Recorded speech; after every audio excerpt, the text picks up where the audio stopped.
Hello, everyone. Thank you for joining us for this PENC session. For those who were not here for the past 2 days, the PENC is a traditional gathering space back in Senegal that is a space for counseling or decision making. And we wanted to take that format for the end of the days of the symposium, just to have an open space, a forum, for a broader discussion on a couple of ideas that emerged from different sessions that we had during the day. So this is the second PENC that we're doing. We did one yesterday when we had 2 panels. One that was about making collective history, and the other one was about collective practice and economy. When we were doing the PENC, we invited a moderator. For each of them, we have a moderator. So yesterday, we invited Kodwe Shun, who invited us to reflect on different points. And from those different points, we talked about memory, we talked about history, we talked about intergenerational, and also talked about relationality. So today, this morning, we had another panel that was about the deaths of the collective, a panel that was moderated by Cosmin. And in that panel, we talked about the end of the institution or its transformation through different examples. Those examples being depth of the field, an artist collective of photography from Nigeria, represented by Emeka Okereke. We had the Shomoy group that was represented by Dali Al-Mamoun. We also had the Center for Historical Reenactment that is in South Africa, represented by Kemangwa Lehurere. And we also had Green Papaya that was represented by Merv Espina. And from the discussion we had this morning, we also have a couple of points that we wanted to address during this forum. And I would like to remind that the forum is really a space for us to have an exchange with the public. So it's not only the panelists that are invited to speak here, but it's really also the public that is invited to share on those different points. And today's PENC will be moderated by John Tain. Thank you. Hi, thank you, Maria-Hélène, for inviting me to this. It's been really interesting dipping in and out of this, and I think when we first discussed the idea of the punch, which was new to me anyway, it was really thinking about this as a kind of a collective discussion. So I'm hoping that we can really contribute, interact both with each other, but also with the audience members about the discussion. I thought that I could start by maybe just kind of offering my own kind of overview of how the 3 days have gone. And one thing that I was really struck by is the format or the form of the last 3 days. And so each day beginning with a performance or a kind of an event that opens the day. So the first day we had Akaliko with the music performance. The second day with the film, whose pronunciation I'm not. Hair de Budget. Hair B. Duje, Hair Biduje. And then this morning, the extinction surgery that was performed by the Hill Group. And so in each case, in each day, kind of thinking about the kind of the performance or the work as part of what we're thinking about, what we're talking about. And I was really struck also by the way that without necessarily saying it or without putting it that way, it seems to me that the 3 days offered also a kind of chronological kind of shift. So that, in my mind, I kind of, in my mind, it kind of summarized as the first day being about the present of the collectives or of collectives, because there was, there was a panel on histories of indigenous resistance, but then one on forms of collectives, and so kind of collectives in their present day forms, right, or now. And then the second day was, in some ways, there was a kind of a theme of history, right, so making collective history. What does it mean for groups like Chimurenga, for instance, to be writing history and making history, as you can see in the Festac book that is on display there. But then also, I think during the punch yesterday with Kodro from the Alta Lagrif, talking about, what does it mean for the writing of history from an historian's point of view, as opposed to how artists can access history or kind of make history something different than maybe what we think that it is.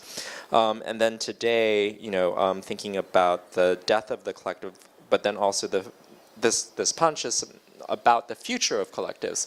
So it's kind of interesting where we're simultaneously thinking about the death of the collective, but also the future of the collective, or a future of the collective form.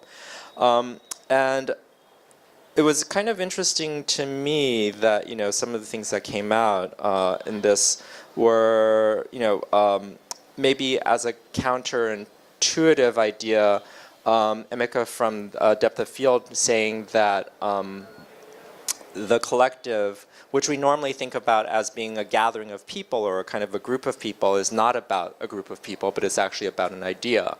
And maybe it's about the way that the idea gets embodied or occupied by a group of people. And I think that this is something that today I felt like was really evident in the conversation about the death of the collective. So that, Merv, for instance, I think, talking about Green Papaya, it really is kind of up on your shoulders, on Pee-wee's shoulders, in some ways, to be running Green Papaya. And in some ways, even though it's not your project per se, it is your project. And I think the kind of, what does it stand for as an organization maybe, or as a group, or as a kind of a space, it kind of is really also very much identified with you, whereas maybe some other groups, and maybe that's the difference between an institution as opposed to, a collective in some ways, is that, both are in some ways about some kind of abstract notion or concept, but that a collective is about kind of the embodiment of that idea or that concept within a specific individual. So I think Parasite, is a kind of a, something that has passed on from one group of people to another group of people in the way that, like Roland Barthes talks about the kind of the ship that kind of, you change all the pieces of wood over time, but in the end, the ship still goes by the same name, right? And so that, an institution can kind of be that home to a varying cast or a changing cast of people, but a collective in some ways, even if it is about an idea, is still very much connected or identified with specific individuals, So I think that's something to think about, is like, what is the collective and what does it leave to people, to future generations or to people who come after. And I think part of this is, yes, there are memories, there are histories, there are histories, but there's also kind of like, how much is it like very much tied to a very specific moment, and how much is it, kind of something that can kind of evolve or transform. I think Merv used a kind of very striking metaphor of saying that, things that self-perpetuate are like as cancers, like a tumor, and so it's not natural for things to kind of have this kind of self-perpetuating life cycle and just go on and on and on. But life cycles take different times, right? And I mean, there's different forms of life. So I mean, there's like individual, like, there's one thing which is like a tree or a specific animal which, goes through a life cycle, but then there's also, rhizomatic networks, right, where you can have part of it that kind of like disappear and then it gets replaced. And so, and even, if we think about like our own kind of bodies, we think of ourselves as one intact thing, but really we are also a collective, right? We're a collective of all these cells that kind of live, born and die, and we are and ourselves are in some ways like this kind of collective thing that kind of regenerates, right? So it's interesting to think about that. within that. But maybe, you know, one place for the group to kind of think, you know, enter into this thinking is to maybe hear a little from you, Marilyn, about how, you know, the idea to do this project, because I think one of the things that, you know, the Dhaka Art Summit this time has been, you know, really kind of put on view is the collective form, right? And so upstairs we have all of these collectives who have participated and contributed in various ways to this. And I think, you know, what you're doing here is kind of the programmatic complement to that. And I was wondering if you could say a little more about how you conceived, you know, this kind of format. And also as a collective, right? Because it's like raw material company that's kind of producing this. Even though raw material company is not a collective. No, just joking.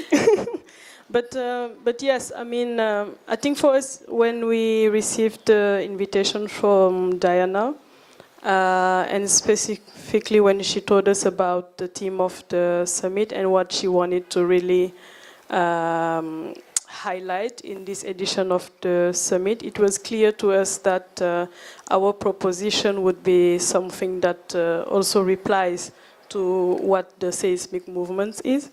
And the only program in which we could react this way was the symposium. And the symposium format itself is a collective format where we invite other practitioners to come and reflect together with us on things that matter to us and matter to the context in which we are. And usually those people are also, let's say, key persons or key institutions on the African continent. And I'm saying on the African continent because when we started the symposium back in 2012, it was really about our context, the African context. And it was really about opening up a platform in which we could gather together and share experiences and also share knowledge and also disagree on a couple of points that we think are very important to address in that format. So we started the first one looking at building art institutions, and that was also at the beginning of RAW as an art space. So when we did the first symposium, RAW was 2 years old, because it was in 2012 and the space opened in 2011. So at that time, when we opened the space of RAW, most of the things that we were thinking about were related to building these institutions. How do we do it? What do we want to achieve? What do we want it to be?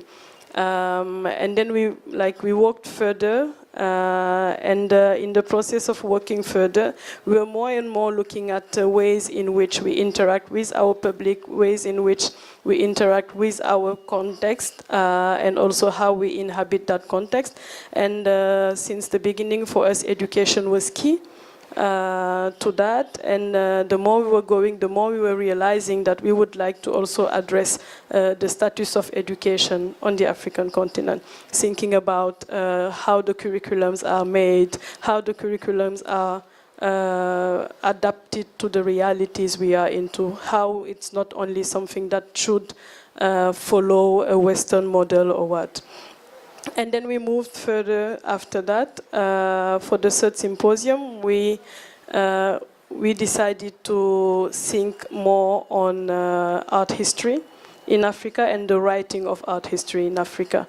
And something interesting that happened between that symposium and this symposium here, for instance, is that one of the guest speakers, that was Ntone from Chimurenga, when he came at the symposium in 2018, at that time, he was already working on the Festac project, and he started to have like a couple of archives, and from those archives, he did a presentation of things that would be components of what the book is today. So that writing of history, that process of writing the history was there already, even though the book, like the final product, wasn't ready, and it's not even final, you know. It's like when you get to a point where, okay, this can be presented, but we continue.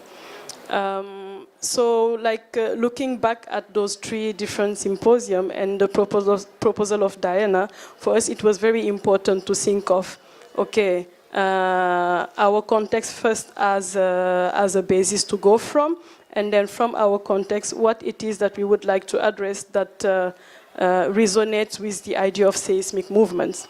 So we've been looking at the work of the Laboratoire Agita, which is the very first artist collective that was created in the early 70s in Senegal. And when we were looking closely at the idea of solidarity that was very important for them and in their practice.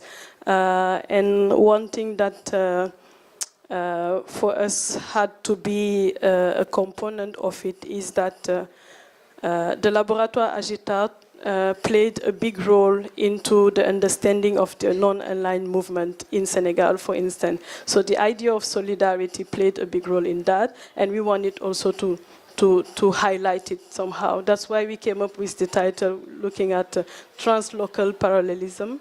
So thinking about the idea of the translocal, because so many experiences are lived and shared, but they are very similar from one context to another when you look at the history of the context and the way in which artist collective at that time were formed. So we articulated our whole proposal around that. So our urgency and also our way of responding to what Diana invited us to were the two things that drove this idea of the symposium that we did here. Maybe Dulcie wants to add something. Yeah. I think that there's also the fact that over the time that we've been developing this symposium, it became clearer and clearer to us that this is kind of, and maybe people of another generation will beg to differ, but this is really a moment of the collective, that I think are, in a very broad sense, our capacity to live together, to work together, the way that we arrange ourselves collectively on the planet is all being shaken up currently, and we're seeing huge collective movements that this is also being brought up in the summit itself. And then in the art world as well, we're seeing the collective emerge really as a force to be reckoned with, and something that's very much shifting from the periphery to the center, to the so-called periphery and the so-called center, obviously. And we can cite the example of Rowan Grupa being invited to direct Documenta. And so I think that there was also a lot of material and a lot of experience that was building alongside the development of this symposium that was really feeding into our commitment to studying the collective. I just wanted to point something out, and I'm not good at geometry at all, but there's an inherent paradox in the title of the symposium, and I'm slightly surprised it hasn't come up until now, which is the full title is Stepping Out of Line: Art Collectives and Translocal Parallelism. And so there's a tension between this idea of stepping out of the line and also drawing lines, drawing parallels. And I mean, we knew this. And I feel like it's been touched on, because something that's emerged a number of times during this symposium is the water in Bangladesh and the rivers in Bangladesh, and the way that they move in a non-linear fashion, and the way that this contributes maybe to how people relate to one another and how they relate to material. And so I feel like there's maybe something there to help us to understand how we can somehow step out of the line, but also find ways of coming together. And maybe it's what's between the lines that counts, and this thinking about in-betweenness as well also emerged very strongly during the film screening yesterday of Herbi Dujer, and the in-betweenness, the what can happen between two generations, and how that can become a generative archive, as is the subtitle of the Sewing Saman Kidikora project. And so on that note, I just wanted to, if you'll allow me, read a poem that's in the Sewing Somankiri Kora book, which speaks to this generative in-betweenness. And Buba will correct my pronunciation, I hope. But it's called Herentinku, and it's a Soninke poem. So Soninke, it's a linguistic and ethnic group based in the Senegalese-Malian border area. It is the seed of who and of whom. Herentinku disappeared with compost. It is the seed of all the Balu. Herentinku disappeared with compost. It is the seed of all Jahunu. Herentinku disappeared with compost. It is the seed of who and of whom. Herentinku disappeared with compost. It is the seed of all indigo workshops. Herentinku disappeared with compost. It is the seed of the tasty squash. Herentinku disappeared with compost. And then this finally brings me to the visual of the lines of irrigation in Somankiri Kora. And again, I'm probably being abusive here because I don't know anything about farming, but so I'm taking a big risk. But it's a visual anyway that keeps on coming back to me of the lines of irrigation when you have the soil, you have mounds of soil, and then you have the lines of the water, right? And then mound of soil, and then a line of water. And this image that we were shown yesterday, and Buba showed some images of the fields being irrigated in Somankiri Kora. And it made me think about what's inside that mound and how you don't see it. But somehow the water doesn't just go in a straight line, it also goes across. And it permeates through these different lines, which are parallel to one another. And there's lots happening with that seed underneath that we can't see. But that at some point it becomes a full harvest. So yeah, it's just some thoughts. You were also asking about the format of the day. So what we thought was very important is to address the idea of the collectivity or collectiveness through performance, not only through panel discussion where we would just sit and talk, and having each day starting with a performance was a way of also exposing other forms of discussing the collective, or not discussing the collective necessarily, but experiencing the collective practice, experiencing a narrative that is not written or that is not said, but that you would watch. The first day we had the performance of Akaliko, that was some type of cymbal, and it was like a musical. So that was for us a way of starting without really needing to put words on the collectiveness of that practice.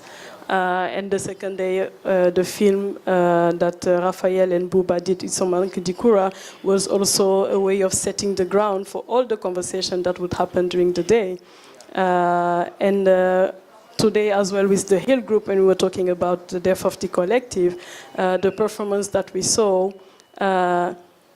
gave us an insight into the idea of the death, but through the practice of Joy Deb and the Hill Group, without us needing to put words on it, but also with us wanting to have this conversation together with people from this context as well. And I have to tell you that it hasn't been easy to organize that, for instance. There was always, we've had barriers of language at a certain point, and of translation, not just from one language to another, but like translation for someone who is not familiar with this history, to be able to understand what it is that you would like to propose, or even if he doesn't understand or she doesn't understand, to be able to feel it. And we remember even before we came, like a week before maybe, we started working with Enayet, who had He's been very amazing, really. Thank you very much, Enayet, because without Enayet, you would have been able to do like all this. Thank you again. So we've sent Enayet to go and to go to a rehearsal with the Akaliko group because we faced a lot of issue in terms of language and exchange. And at some point, we were like, okay, we have to trust the process. We trust you, and we trust what you want to do. We trust what you will do. So we're not going to be asking more than that. And we sent Enayet, and when he came back, he was like, yes, they should do it. We said, okay, that's going to happen. And we came here, and they did the performance. It was amazing. So that also happened in the whole process, and that also made us learn a lot when it comes to opacity of the other one that you would like to work with, right? So yeah, I think that's very important to address when we talk about what we've proposed and the whole process of it. Yeah. And maybe that touches on something that we were just talking about before this started, which is the idea of the borders within a collective, right?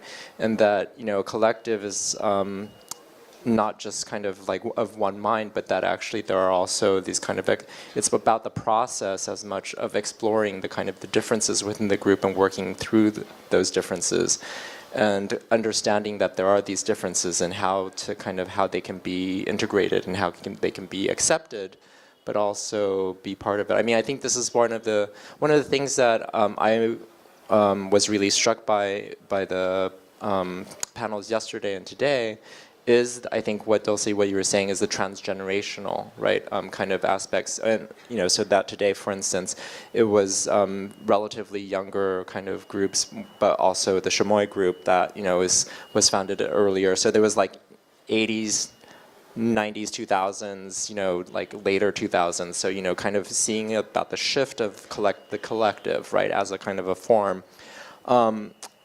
And part of that was also, it was wonderful to see the archives that are available, even though, you know, I think one of the things that Dali, you had mentioned that, you know, you were working as a group with your own means and you didn't have a lot of resources, but it was great just to be able to see the photographs. Or yesterday, you know, I think Bobe, when you were showing the photos of your group, you know, kind of working on the farm, how like the photographs just really convey the kind of the life that was there, even if, you know, you didn't necessarily have so much in the way of photographs. You know, what was there really did kind of give a sense of what life there was like. And I think one of the things that is interesting about collectives is that they really are about that kind of give and take between individuals as they're working through all of these differences and dialogues.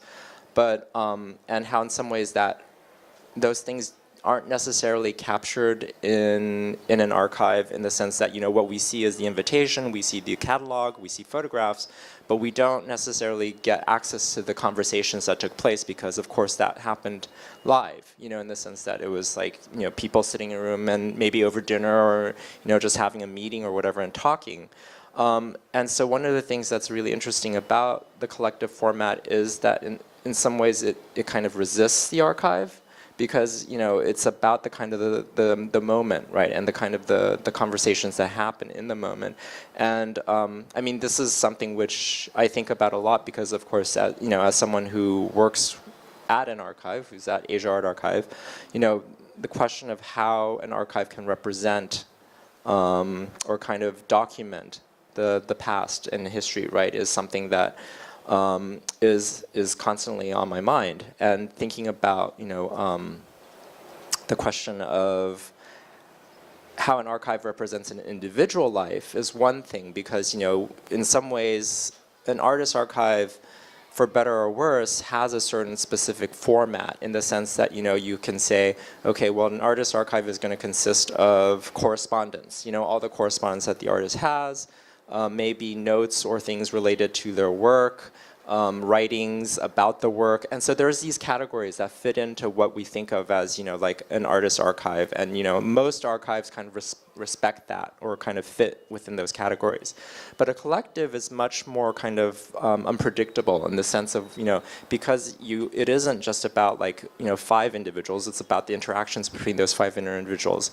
And so all of a sudden you have different kinds of material that make their way into that kind of archive or different categories that arise, based on those interactions and those needs, so that's kind of an interesting thing. But, I think it was great to be able to see what was shown, I think, between the 3 days in terms of the archival material, because it does give a sense of the history, right?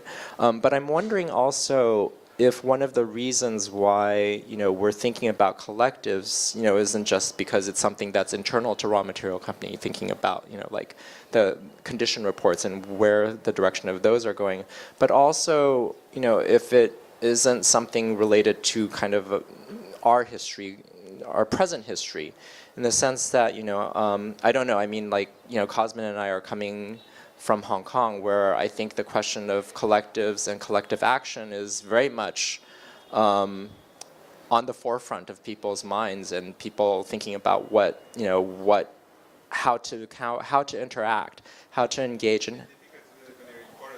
Well, it's a difficult, but also that, right? I mean, it's like, but I think like beginning last summer and then even before with the the umbrella movement. I mean, I think all of this have been issues, and I think that something that has been kind of in parallel with artists' interests in collective actions and collective movements or collect forms. So I think.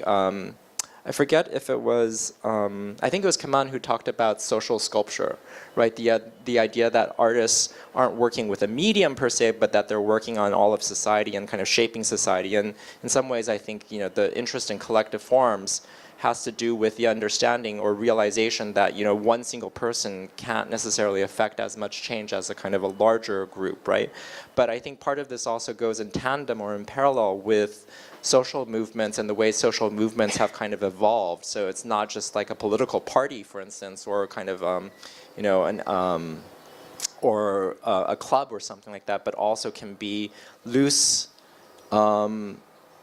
contingent arrangements of individuals, right? And we saw this both in the the protests in Cairo in 2011, but also the Occupy movement, and I mean with the protest movement in Hong Kong and the use of different forms of technologies, right, to kind of generate collective actions that respond and behave very differently, I think, than the collectives that maybe we had been thinking about in the 60s or 70s model, where it was much more about solidarity. And we still have solidarity, but the solidarity feels like it's evolving, right? Yeah. And I don't know if, Cosmin, do you have any thoughts on that?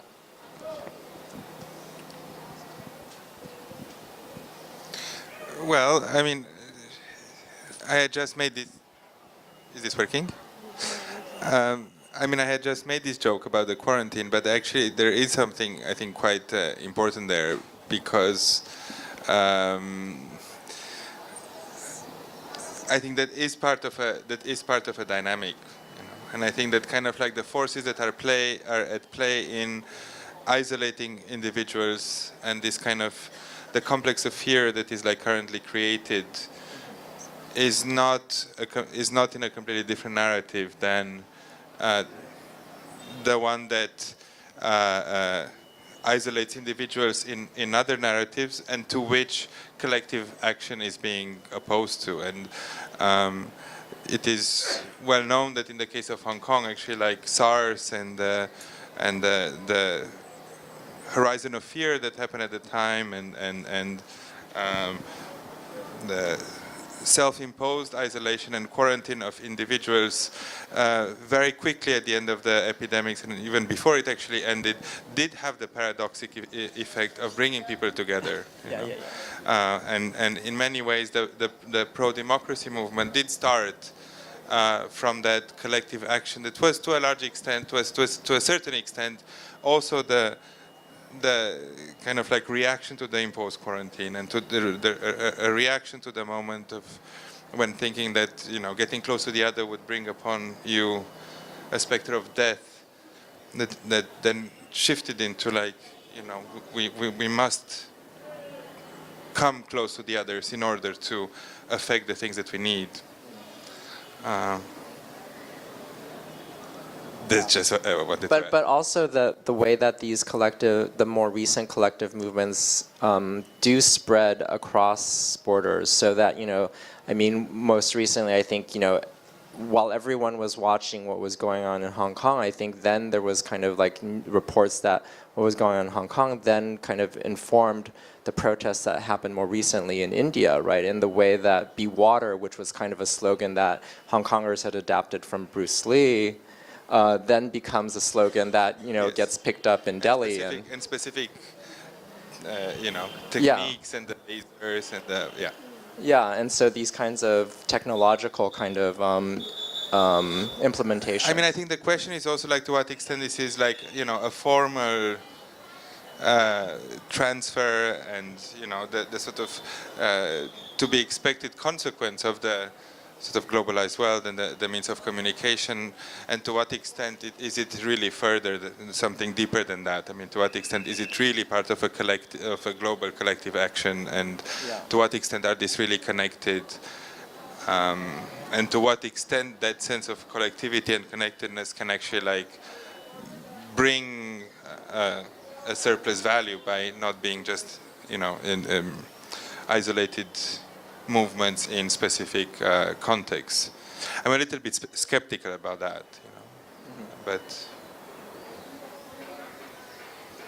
Hamid, do you have any thoughts you'd like to? Yeah, I would like to add to that, because the social condition that sort of emerged in the 80s because of the fact that General Ershad, the second military ruler in Bangladesh, took power in the early 1980s. And the social condition, it is the social condition that the Shomoy group of members of the Shomoy group sort of responded to. So I would say part of their objective was to, construct an emergency aesthetic response to the social condition. I've been talking to the members, not extensively though, because and I've been talking to the members for the last 6 months, because I had to put together this exhibition called Nobody Told Me There'd Be Days Like This. And in that exhibition, I have all the documents. I had to, sift through their personal archives. So what came out, what surfaced is that they were politically inclined, as we all were when we were in the 80s. Like 80s was the time when the time of the resistance movements. Like you had to come up with ideas that sort of related to the political firmament of that time. And I think the first, Shomoy was not the first group we had after the independence in 1971. But it was the most important group in the sense that it impacted newbies like us. We were fresh in college in the early 1980s, and we were studying art and thinking about becoming Picassos and and all those avant-garde artists. And then Shomoy Group happened. And I remember before I even entered the art college in 1983, there was this excellent show by Shomoy Group, and one of the most important painting, I think that it was one of the most important painting in the moments of artistic history in Dhaka, in Bangladesh, I would say, because Dhali is from Chittagong. I cannot say that in Dhaka, it's in Bangladesh. So what happened is that those paintings sort of disappeared, like Shishir Bhattacharya's huge black and white bicolor painting sort of disappeared. And nobody, I have the memory, but if I talk about the painting, that's why I think, it doesn't work, because that's why you need archives. That's why you need institutions to, they sort of work like a hedge against, oblivion, I would say. So it was very difficult to pinpoint those moments, in a sense that you have some paintings from the early 80s, some from the mid 80s, because I was focused on, this particular show was focused on the 80s and its total, cultural firmament. So in order to bring that into surface, you needed some sort of institutions. At least Dhaka Art College should have played a role, or Chittagong Art College should have played a role in preserving some of the works by their students, but it didn't happen in Dhaka. Probably, also, why not Shilpakala Academy? Because this is the National Academy, and this is a huge venue.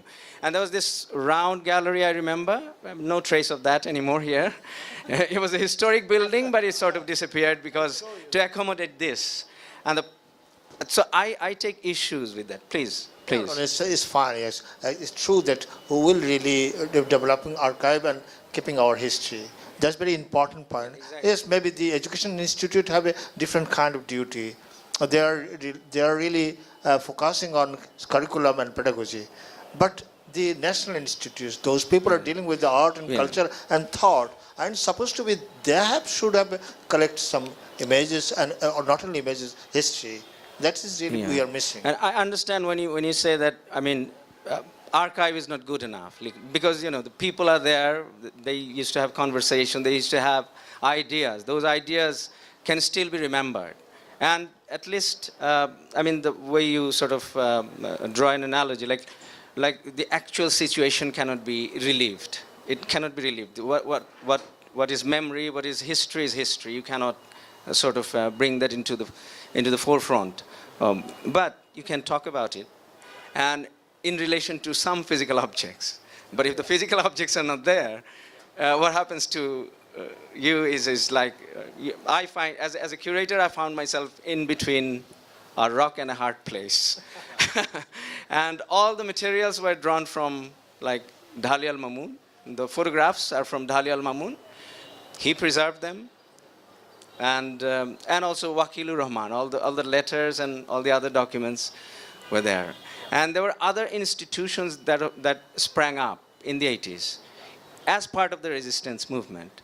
And they were like short film forum, and you have some references, some photographs and some real objects there. But the problem is, these were institutions that were, run by enthusiastic filmmakers. They were making films. They were focused on filmmaking. They didn't pay much attention to archiving. So in Bangladesh, you get into trouble with this sort of projects. And I think this is the time that, since the artists, filmmakers, and the theater activists are still alive, those who are still alive, those who were young in the 80s, and we saw their work. I had the opportunity to look at their works, and that they have emerged in the 80s, and they continue to transform over the next 2 decades. And in the millennium, like Dhali al-Mamun is a multimedia artist now, but back then he was a painter. And he had all those ideas in his head, and then it sort of unfolded gradually. So how do you sort of, capture that through exhibitions? So that is a challenge here in Bangladesh. It is delta, Yeah. We talk about riverine Bangladesh, and everything is washed away. Everything gets washed away easily. Space. Our destiny is unknown space, Yeah, I don't mind that. But since you have institutions, they need to be aware of this. The lack, especially.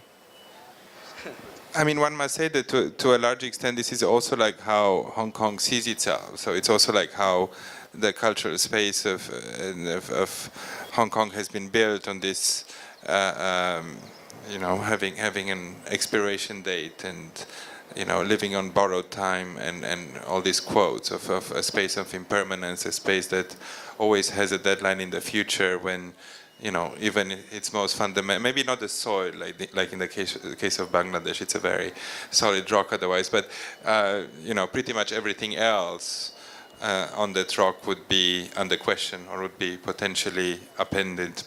So, having had 1997 as one of these deadlines, and now 2047, and, it's possible that there will be another date after that.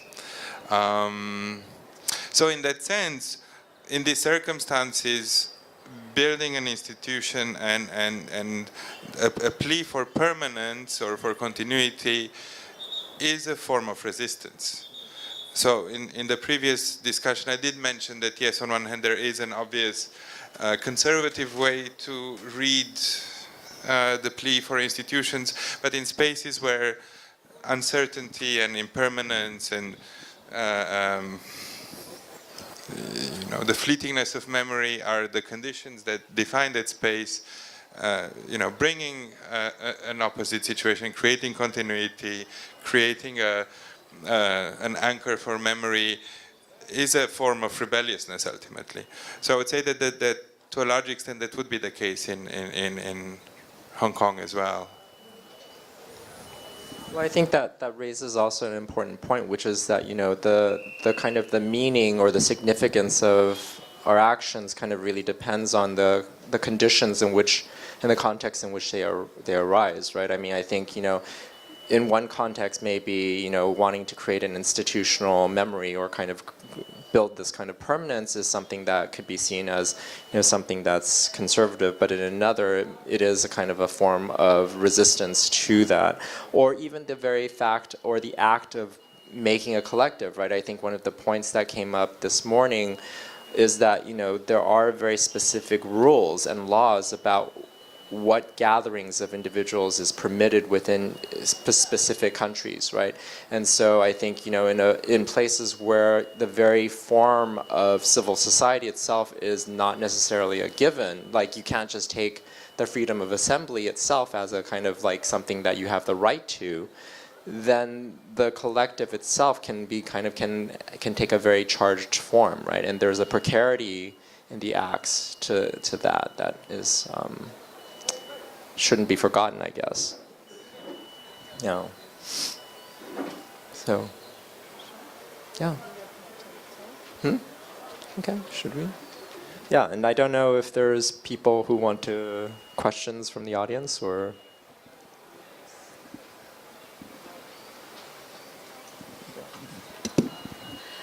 Hi, thanks for this conversation. Marie-Hélène, I wanted to ask you a question. Earlier when you were talking about the idea of the collective, you were talking about how the collective is formed around an idea rather than a specific group of people.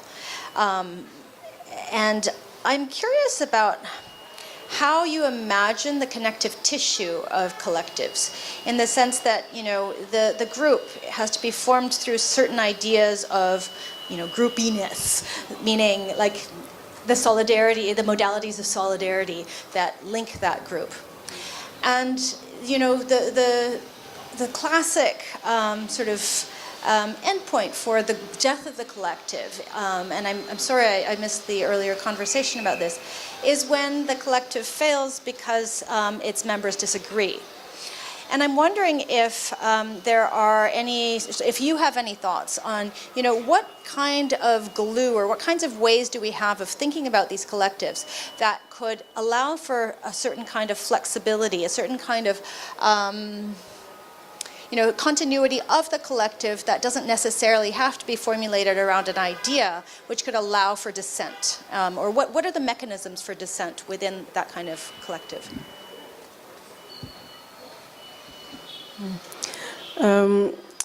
So when we were talking about the collective formed around an idea, I mean, I didn't talk about it, but I do have thought about it.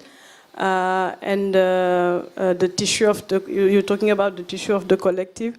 I really think that there is some kind of members of a collective are driven usually with maybe it's a common goal or common understanding of the context in which they are or the practice that they are doing. Even though it's multidisciplinary, there is usually some set of shared maybe values, if you want to call it like that. And I again will take the example of the Laboratoire Agitart, for instance, in which that collective, it wasn't just a collective of artists, for instance. We had writers, we had politicians, it was the tissue of the collective allowed for people who shared values and shared the understanding of the role of that collectiveness into shaping the community they belonged into, the society in which they were, so that whoever is attending or whoever is seeing in the same line than the others could be part of the collective. It was really open for people to come and be part of it. And also it wasn't formalized. Like, I never heard, for instance, Isasam say that they are a collective, for instance. Like, we have put a name on it. We have named it a collective based on our understanding of what they were doing exactly. And what was very important when we talk about the Laboratoire Agitat, for instance, was the space in which they were in. They were in this house, like that is in downtown, and there was a big courtyard, and that courtyard became the place of the Laboratoire Agitat, and became the place where whoever wanted to come and integrate could come and integrate and have the conversation and be part of the interventions they were doing. And I think that is the essential of the tissue of what their gathering was. And they really worked into allowing that to happen. And I really think that that's very important when we talk about the collective, like based on our understanding of it. How do we make space, or how do we allow that collectiveness to be able to inspire more than those who are part of it? That's very important. And I really think that that's also a point that we wanted to make when we were talking about the death of the collective. We were not talking about it not existing anymore. Like, we've chosen that as a title, but what was important for us is to think about the legacy that is left, and the possibility of a continuation based on the experience the experience taken from the existence of it in the present. And when we're talking about death as well, I think it's important to think of it as like the lack of manifestation of that collective in the present, even though like, for instance, today when we talk about, again, the laboratoire, there is a younger generation of the laboratoire today. We saw that performance that Pascal did, and Pascal works in Dhaka with a couple of other friends, let's say, who are the representation of the collective today. But they are still in the process of continuing that work and like lifting that legacy in Dhaka and also in other places. And that is possible because the tissue of the previous collective allowed that to happen.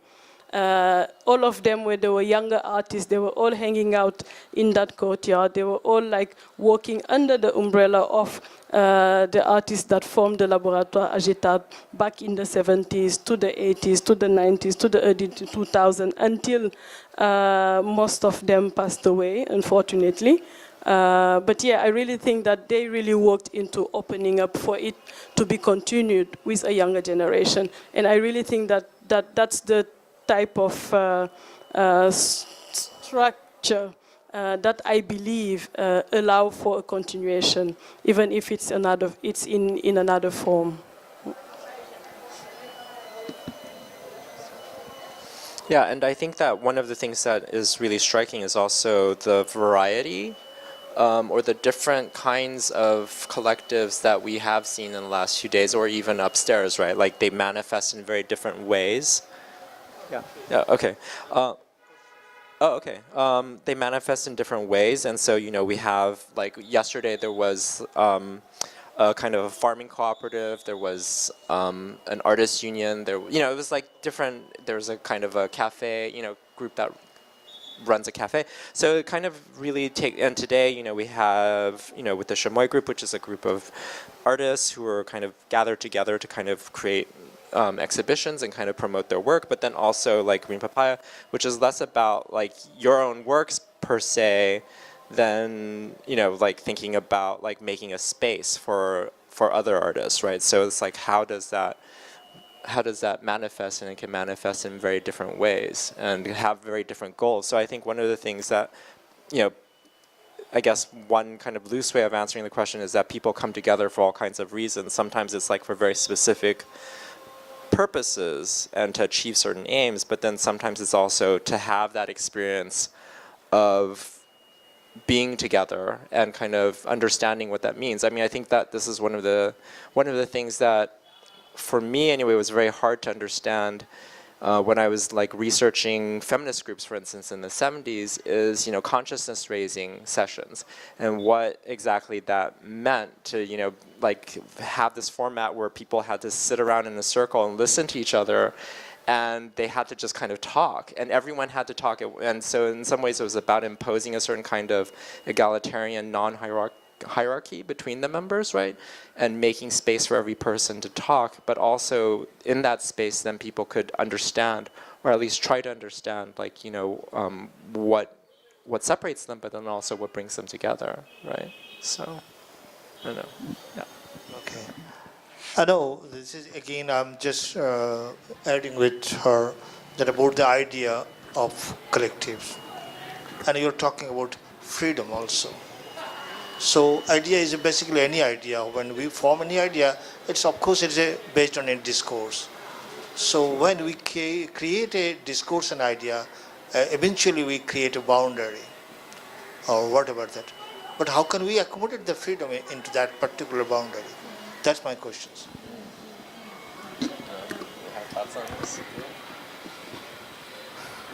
Well, there's this concept of mutation, of course. I mean, we were talking about transformation, and I think that Shomoy Group also went through some sort of transformation, although their agenda was the same, because they were producing political art back in the 80s, and they didn't renounce that particular position, because that was an important part of what Shomoy meant. Because Shomoy is time, Shomoy translates to time. So they were addressing the here and now, and they were not worried about what was eternal, what was sublime, although they produced huge, big paintings. And there was this revival of figurative art, not the kind of figurative art we saw in the 70s in Dhaka, or in Chittagong, or in Rajshahi, the northern part of Bangladesh. And Chittagong is, the port city, is the southern part of Bangladesh. It's an important city in terms of art making, especially the collectives. There were two collectives there that emerged in the new millennium. Probably one in the late 90s, and the other one is in the new millennium. And even before Britto, there was this group called Shantron in Chittagong, as far as I recall. Yeah.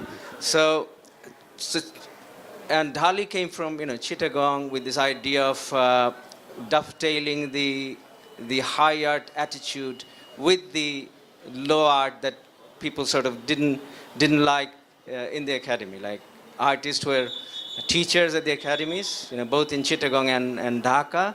They looked down upon rickshaw painting. They looked down upon banner painting. Now you have banner painting here in this particular space. I mean, in the mode of banner paintings, you have something here depicting history and colonial narrative. But back then it was quite impossible to bring in. It's also you can relate with the narrative of subaltern studies even. Yeah, exactly. And there was this work going on in the field of historiography, in India and throughout the world, but not in Bangladesh. But there was this third text that Dhali Bhai and Wakil Bhai, we call them Bhai, brother. So were reading back then. So they sort of absorbed all those influences, and they thought that this art should sort of negotiate all kinds of things, including maybe Georg Grosch in Germany, and a rickshaw painter in Bangladesh, because a rickshaw painter, they don't have any individual identity. It's a mode of expression. It's a popular mode of expression.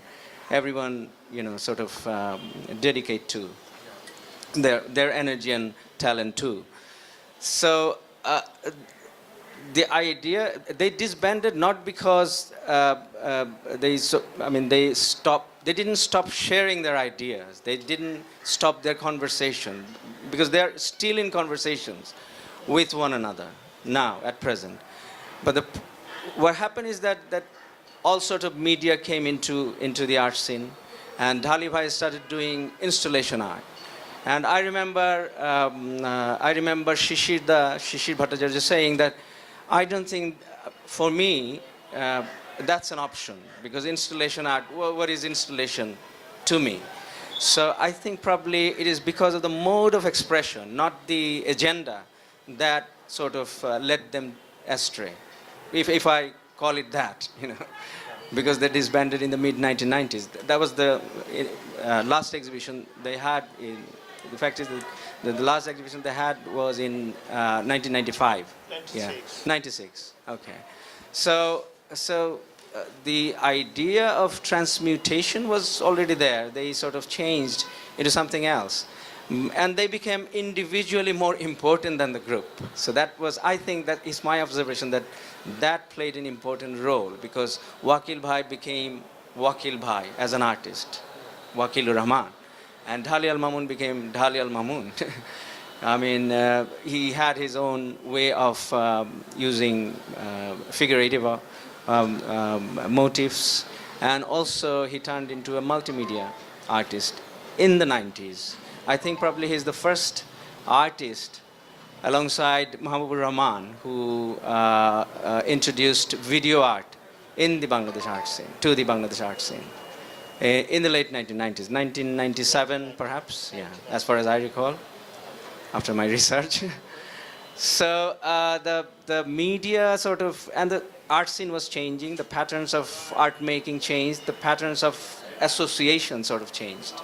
So that's how I think I look at it when because we grew up with them as junior students of Dhaka Art College.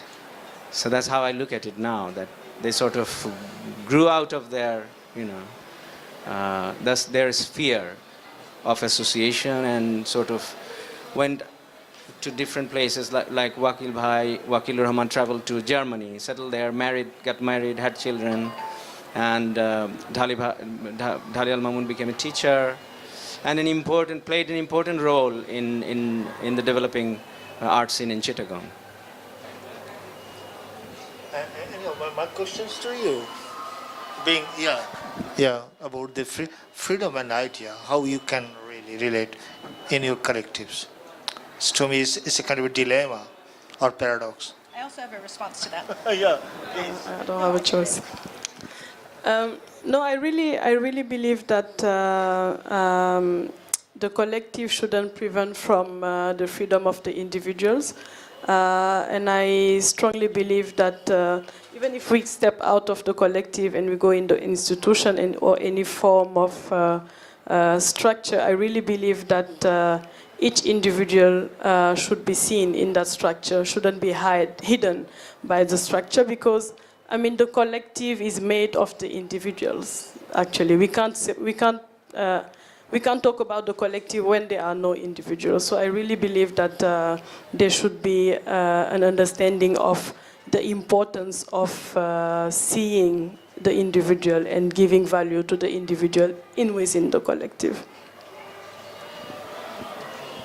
I just wanted to tell you about a group that I was working on for about 20 years from Japan, called the Gutai Art Association.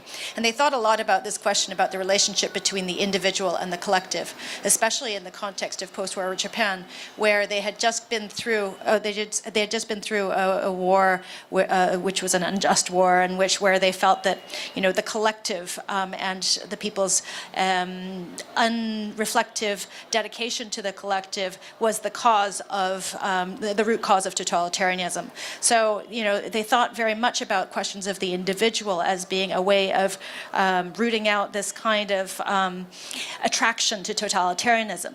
But at the same time, they also realized that there was a certain kind of almost decadence associated with pure individualism that they saw in certain writers like Ango, and like these people who were thinking about sexual liberation as the way forward, like in very kind of nihilistic ways. And so they actually charted a middle ground. There was an article written by one of them that theorized the idea of the Gutai group as being like a spine, that each individual in that group was like a vertebra, and that all of those pieces of the vertebra fit together in order to create a larger organism. And that was a really important tension, I think, for the group, both in terms of being able to work creatively, where they were sort of rubbing up against each other creatively and, engaged in a certain kind of productive tension, but also thinking about what it meant to be a collective and constantly reflecting back on the idea of that group. Sounds like we have a collective.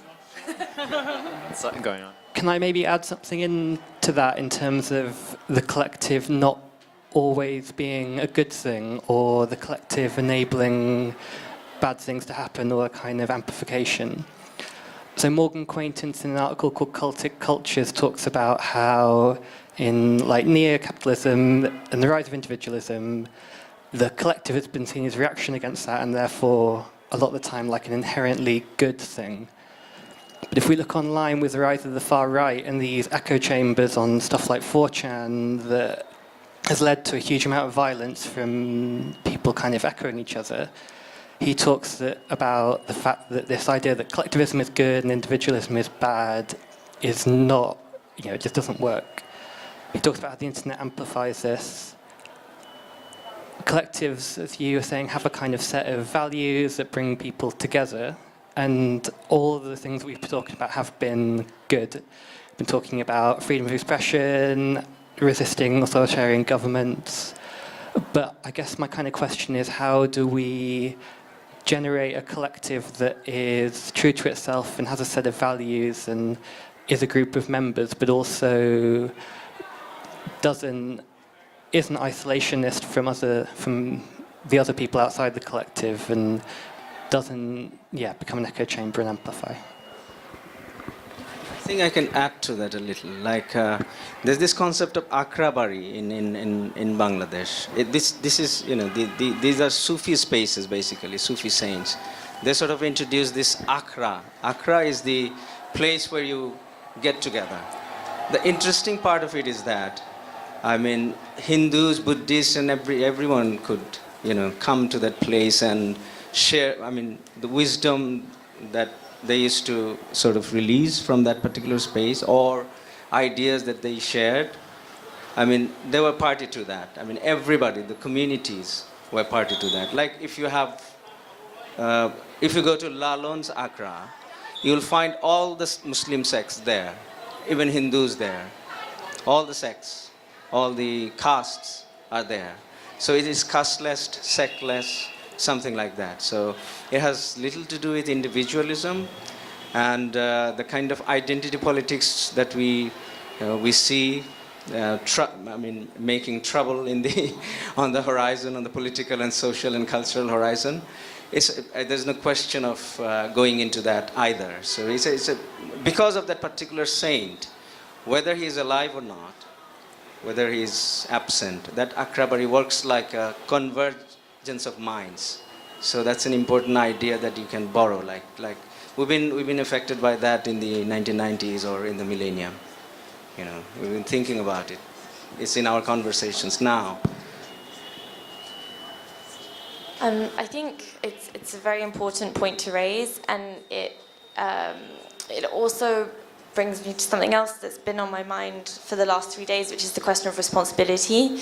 And it became particularly poignant in the panel this morning, where I can't remember exactly who it was, maybe it was Green, but not to point, but about how a lack of formalization also allows for one to get away with certain things. I'm paraphrasing. or maybe invisible borders or depth of field, but yeah, okay. Thank you. And I do think that this is something to be cautious of, is this fine line between formalization, which seems to be something that we're using as one way to separate the collective from the institution, and how that leads us to be responsible or not as part of a collective, but also how far that responsibility extends. Because if, as an institute, if you formalize your collective action, then you're accountable as well. And this is something that I think is extremely important today. And that what's been interesting is that there have been collectives in the panels who have talked very much about the way that they work inside the collective, but also other collectives who have talked a lot about the work that they do within communities. And there's also emerged the question of whether they're from the community, working with the community, or being nearby, you know. So, yeah, I don't have an answer, but I do think that when we enter into concert with one another as human beings, be that 2 people, 3 people, 4 people, 400,000 people, the question of responsibility emerges, and it sort of rocks the fundamental paradox which is at the heart of all of us, which is our need for freedom and our need for security. And the collective raises that, yeah. So I think it's, yeah, thank you for bringing that up. First of all, thank you all for your talks. It's been really interesting to so I also really hear myself. It's like I'm in Skype. My name is Sanne. I live and work in Yogyakarta in Indonesia. It's kind of interesting what you said as like the counter part of the notion of collectivity, I think, because in Indonesia there is actually not really a distinction between collective and institution, because there is no other kind of institution. So collectives are the institutions. They are the infrastructure, basically. The infrastructure itself is self-organized. And I think that's been kind of also in the limelight in the past few years. So what we're also experiencing is actually like really lots and lots of researchers and institutions, like big institutions, coming particularly actually to Yogyakarta, also to Jakarta, to basically make exhibitions, do projects, who are super interested in self-organization, collectivity, which is, it's totally there and it's true and it's amazing in all sorts of ways. But it's also really hard in many other ways. And I think those kind of harder elements, I don't know, to do with money. The fact that everybody has a job on the sides and everybody in Jogja is always seen as this kind of place that's really relaxed and people are hanging out, but that hanging out is actually really productive and it's also a form of work. That actually a lot of our friends, what they do, they're hosting all the time, which is also a huge form of labor, let's say, that everybody's doing. Plus, I think a lot of friends are often actually more abroad than they are in Jogja, which is also a way to make money, because in the end the money comes from outside very often. And it's hard because then what is the relation with the community? It's often that there are more people in the collective, which is great, so they can support each other in many ways. But what Mas Ismail from Jatiwangi Art Factory said also yesterday, what is the value actually of us being here? And I was also thinking, of course there is many sorts of values, and one of the values is that they're getting paid. So it's also, it's an economy in itself. So I think like in Jogja also we see part of that economy that's almost gone somehow over the top, that a lot of the unpaid labor is actually being done by hosting, sometimes with maybe super infrastructures of big museums that come with all kinds of implications and all kinds of forms of debt being accumulated, both kind of social debt and monetary debt, because institutions, it's very hard to negotiate with, let's say. Yeah, just as a side, yeah, thank you. I think we can see us as one of those institutions that go to Yogyakarta to investigate on collectivity and gathering and all those. No, I mean, I don't have a specific thought on it, but I totally agree because I've been there. We've been there to do that, and I agree. Yes, we're part of a network, that's true. It's not to say like there's good guys and bad guys in a way, but like it's different if you're being hosted by a group that you already have affinity with, because then the relationship becomes mutual.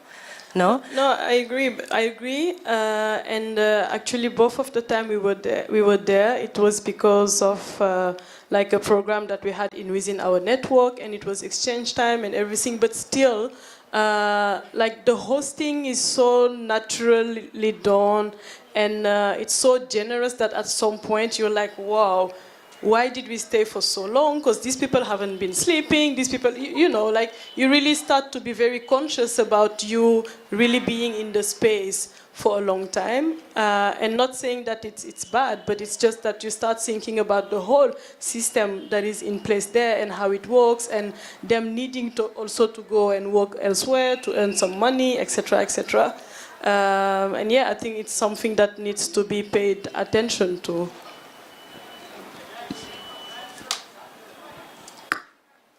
I mean, maybe this is a tangent, but I would be curious to know if this is also, and I mean, my experience anecdotally speaks to this, how this is also a kind of exploitation of places where society is considered to be more collective or community-based. Because I sure know that when I travel in Europe, for work, people don't host me in the same way as when I travel in other places. And yeah, I just wonder if maybe this is like also this kind of, there's a fetishization of the collective experience that maybe people in Europe or North America have. And look, I'm not saying everyone is thinking this way at all, but that there's a potential for a thinking that this is natural in some places, and therefore it's okay to benefit from it,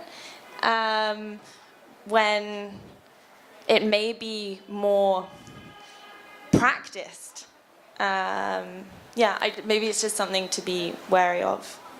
And I don't know if anyone else has similar experiences. I mean, I think that speaking, you know, since you brought up Jogja, I mean, speaking to that particular context, I mean, I think one thing that I was very struck by is the way in which collectives and artist-formed organizations do take the place of infrastructure. And it was just kind of, you know, when I was there to kind of see how many groups there were and how many of them had, you know, it was kind of like, we're going to rent this house and there's going to be this little room and that will be the residency space. And it was kind of like, you know, there was like a kind of a way of how to do it, almost like, you know, how to have a collective, and then you have this, the gallery up front, or the room up front can be the gallery where people can have exhibitions, and then this little room in the back will be the, you know, the space for someone to come and be in residence. And then there's, you know, an exchange between these different kind of collectives or kind of spaces, right? So you can have someone who's coming from some other part of Asia who comes and does the research. I guess I wasn't, at that point in time anyway, it didn't seem so obvious to me that there was necessarily an exploitation of that format, but in some ways it is a kind of also a kind of a maybe I would describe it as a kind of a self-contextualization. It kind of provides a way for giving a kind of a sense, or giving a sense of presentation to the outside world. So this is like how your own work, or this is within this collective, this is how you can be understood. And in that sense, like, you know, it was, there's a certain kind of initiative, I guess, in that. And it is kind of like, simultaneously like very kind of inspiring to see, but also there is a kind of element in which like there's a kind of maybe overlooking of certain boundaries that, you know, elsewhere would pertain between, like, for instance, sponsorship. So I remember talking to a group and they were like, you know, talking about how they had been sponsored by surfwear company, because the surfwear company, you know, like someone they knew like was in it and wanted to give them money, and I think like, you know, if it was a group elsewhere, maybe they wouldn't have necessarily wanted that corporate sponsorship, but in this context they were fine with it. And it was kind of like how those boundaries are maybe navigated in different ways when it's about kind of like, okay, well we've got this group and we have to do things and we have to bring in funding, and this is how we do it. You know, whether we do that or we work as graphic designers and, you know, bring in money that way. Yeah. Going back to the other question about, you know, the kind of the maybe the downside of collectives. I mean, I think that one thing that struck me about the title of the panel this morning, End of Collective, is it is a rhyme, or kind of, or the death of the collective is kind of like a kind of a gesture or reference to the idea of the end of the subject, right? And the idea of, like, you know, the death of the autonomous subjectivity. And I think when you were mentioning, you know, the idea, the reasons why people are interested in collectives, I think there is a kind of a wish to get away from this kind of consumerist dream world where we each live in our kind of like, you know, matrix little bubble, and, you know, we just consume and we do what we do, and it's completely separated from everyone else.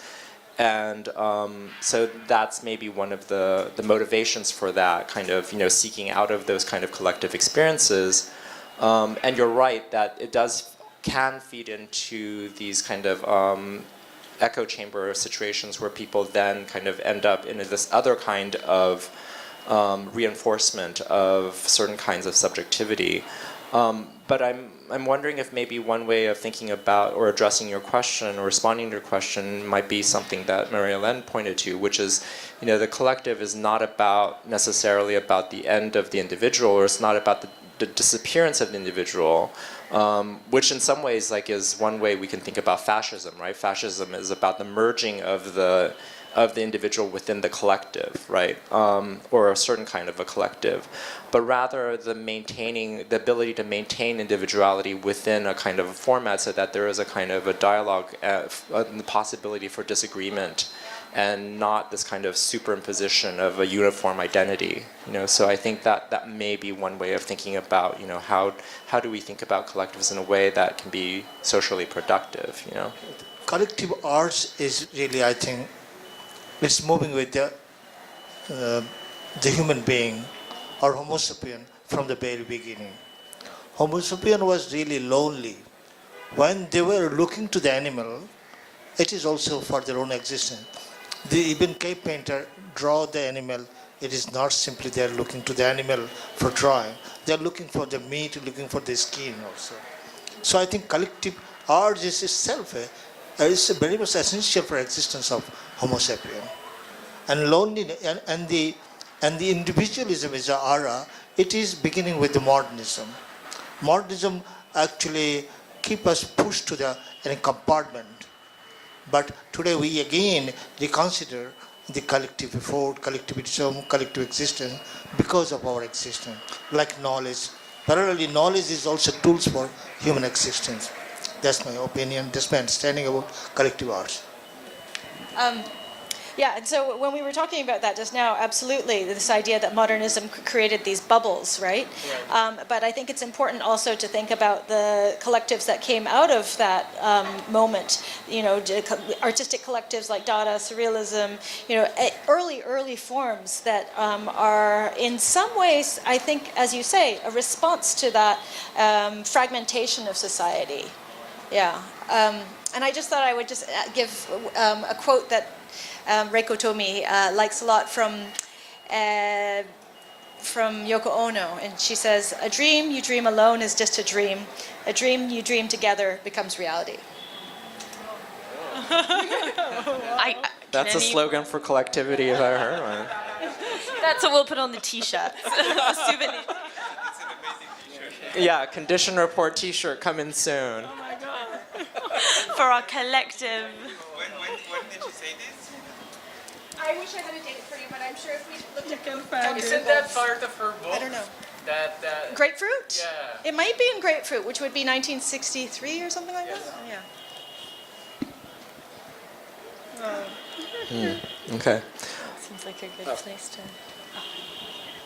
Thank you for mentioning these modernists, because actually, I think I related that in some emails that we've been very suspicious of the term collective, and now how it's become this trendy term that's been haphazardly applied to almost everything that's a collective action now, and we fear, at least where I'm coming from, that it's a kind of a colonizing term, that it has a tendency to flatten out a lot of endemic forms of actions that are quite specific to certain times or specific locations. And I think we should be aware of the romanticism that we're projecting to the collective, as a lot of us are addressing now. And I like that you also mentioned that, oh, we are not a collective, because so are we. Right. But there is this, I mean, talking about endemic ideas, there's this concept by Lalun Fakir. I don't know whether you have heard of him or not. He's a 19th century bard, devotional songs, those were popular back then, very, very popular. It's still popular, Lalun Fakir. He has this particular idea of shoyong, that you can become a shoyong. Shoyong is the atomized individual. I mean, the self that negates the other. So that's shoyong. So you cannot reside in shoyong. You have to come out of it. So you have to be part of the community. That's the natural process, as Dhali Al-Mamun was talking about. I mean, that's the societal process. But you don't efface, there's no such thing as effacement of your individuality. You're there as an individual, but you're not shoyong. Shoyong is perhaps God, Allah, or somebody else, but not you. Are there any more comments or questions, ideas, criticisms, quotes? Okay, I think maybe then we can wrap up here. So this is the death of our symposium. The close. But the end. It's the end. It's not there. there'll be another one.